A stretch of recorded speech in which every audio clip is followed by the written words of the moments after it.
Ang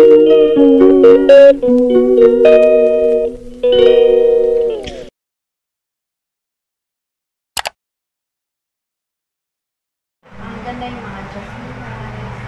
Yung mga Malambot. malambot na rice na.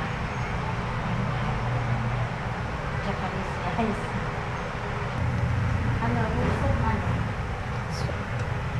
Mas malambot pa dapat dito, ha? Ito buo-buo pang congee natin, ha? Okay. Kaya di ba sabi ko sa inyo, ginagano niya yung rice parang siya. Oh, yan. Diyos me, ito na yun. Okay.